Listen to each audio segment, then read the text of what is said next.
इस वीडियो में सीखेंगे हम लोग ऑक्सीडेशन रिडक्शन चैप्टर के अंतर्गत balancing redox reaction by ion electron method in acidic medium.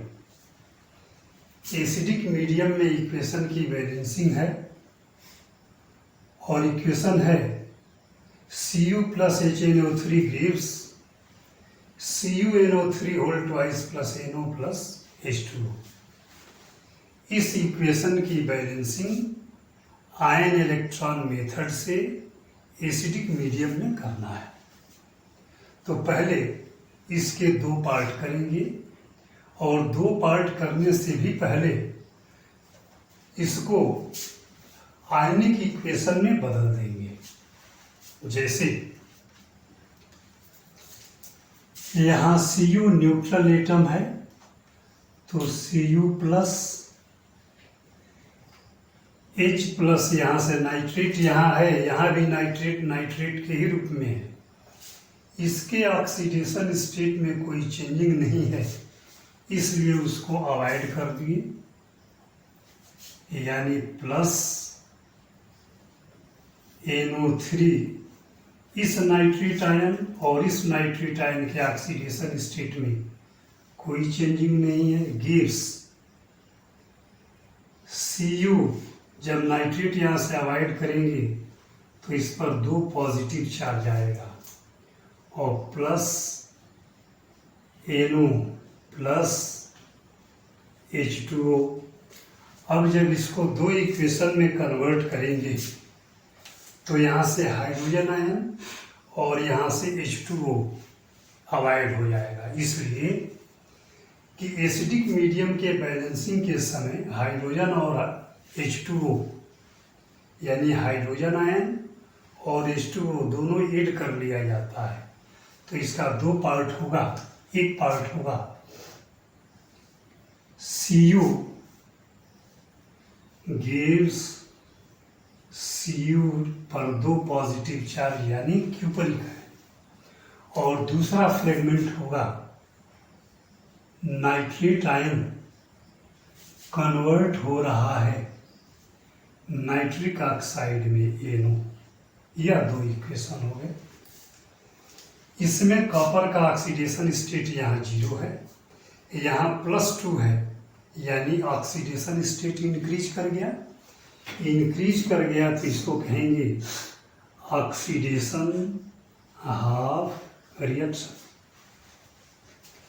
NO3 में नाइट्रोजन का ऑक्सीडेशन स्टेट +5 है और NO में नाइट्रोजन का ऑक्सीडेशन स्टेट +2 है, यानी नाइट्रोजन का ऑक्सीडेशन स्टेट +5 से +2 में कन्वर्ट हो गया, कम हो गया यानी रिडक्शन हाफ रिएक्शन। ये दो रिएक्शन में कन्वर्ट हो गए।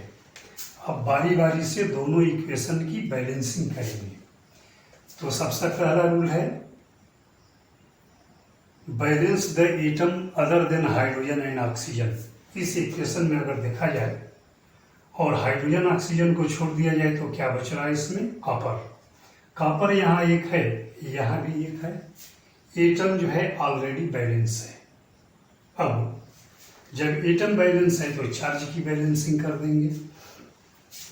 इधर का चार्ज 0 यानी कुछ नहीं, इधर का चार्ज +2 यानी प्रोडक्ट साइड का चार्ज है +2 और रिएक्टेंट का 0 यानी प्रोडक्ट में ऑक्सीडेशन स्टेट इंक्रीज कर गया, चार्ज जो है +2 है। +2 को इसके 0 के बराबर करने के लिए इसमें देखेंगे कितना इलेक्ट्रॉन जोड़ना पड़ेगा।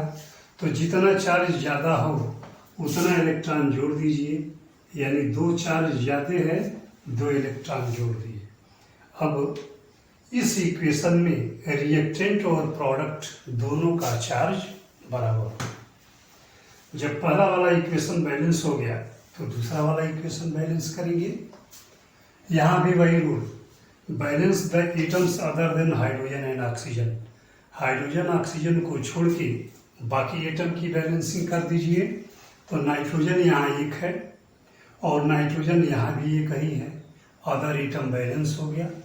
तो जब अदर एटम बैलेंस हो जाए तो अगला स्टेप है ऑक्सीजन की बैलेंसिंग करते हैं। तो ऑक्सीजन यहाँ 3 है, ऑक्सीजन यहाँ 2 ही है। कम कितना पड़ा तो 2। जितना कम पड़ा उतना H2O ऐड कर देंगे। अब ऑक्सीजन जो है बैलेंस हो गया। नाइट्रोजन और ऑक्सीजन दोनों साइड में बैलेंस हैं। इधर हाइड्रोजन आयन है, इधर नहीं है। तो जिधर नहीं है, जितना हाइड्रोजन की आवश्यकता पड़े उतना हाइड्रोजन आयन जोड़ देते हैं। इधर हाइड्रोजन 4 है, तो 4 हाइड्रोजन आयन जो है एसिडिक मीडियम में यहाँ जोड़ दिए। अब चेक कर लेंगे कि सभी एटम बैलेंस हो गए क्या। नाइट्रोजन 1 है, 1 दिखाई दे रहा है।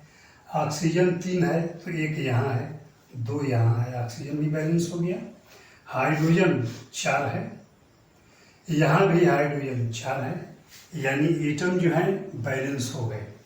जब एटम बैलेंस हो गए तो इनका चार्ज बैलेंस कर देंगे। यहाँ हाइड्रोजन आयन का चार्ज +1 तो दिख रहा है, लेकिन 4 से मल्टीप्लाई है, यानी यह +4 हो गया। और यहाँ एक नेगेटिव चार्ज है ये,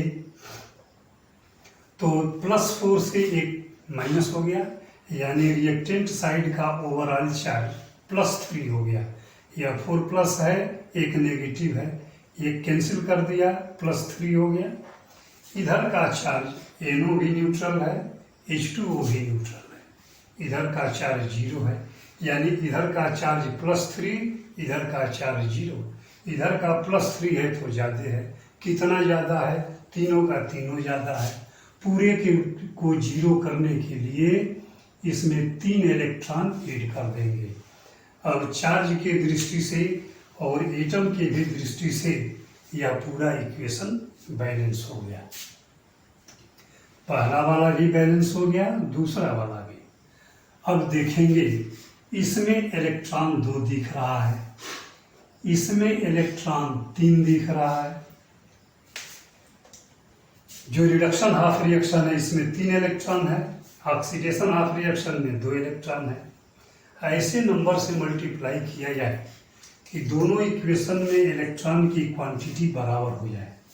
तो अगर इस इक्वेशन को 3 से मल्टीप्लाई कर दिया जाए और इस इक्वेशन को 2 से मल्टीप्लाई कर दिया जाए तो दोनों इक्वेशन में इलेक्ट्रॉन बराबर हो जाएंगे, और बराबर हो जाएंगे तो अपोजिट साइड में होने की वजह से कैंसिल हो जाएंगे। अब जिस इक्वेशन को जिस न्यूमेरल से मल्टीप्लाई किया गया है, मल्टीप्लाई करके रिएक्शन लिखेंगे। यह 3 से मल्टीप्लाई है तो 3Cu+, इस इक्वेशन का रिएक्टेंट हो गया। अब इस इक्वेशन का रिएक्टेंट तो यह 2 से मल्टीप्लाई है, यानी 2NO3, 2 से मल्टीप्लाई कर दिए, +4H, 4 हाइड्रोजन आयन है और 2 से मल्टीप्लाई है, हो गया +8H+, इक्वल टू कॉपर है 3 से मल्टीप्लाई है, 3Cu और 2 पॉजिटिव चार्ज। अब ये हो गया, ये 2 से मल्टीप्लाई है तो +2NO, 2H2O है, यह भी 2 से मल्टीप्लाई है, +4H2O। इक्वेशन हमको ऐसे मिला था, अब आयनिक इक्वेशन में आ गया है तो इसको कन्वर्ट करके ऐसे बदल देंगे, लिखेंगे और 3Cu+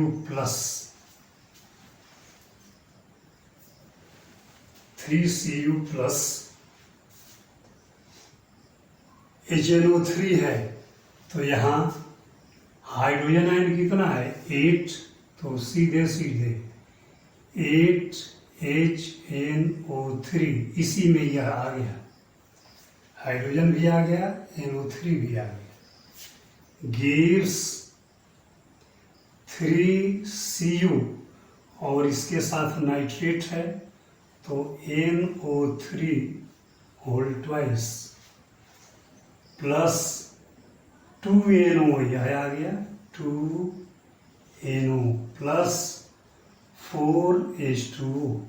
अब देखेंगे यह इक्वेशन आयन इलेक्ट्रॉन मेथड से एसिडिक मीडियम में बिल्कुल बैलेंस इक्वेशन है। चेक करके देखा जाए, चेक करेंगे तो पाएंगे 3 कॉपर है, 3 कॉपर दिखाई दे रहा है,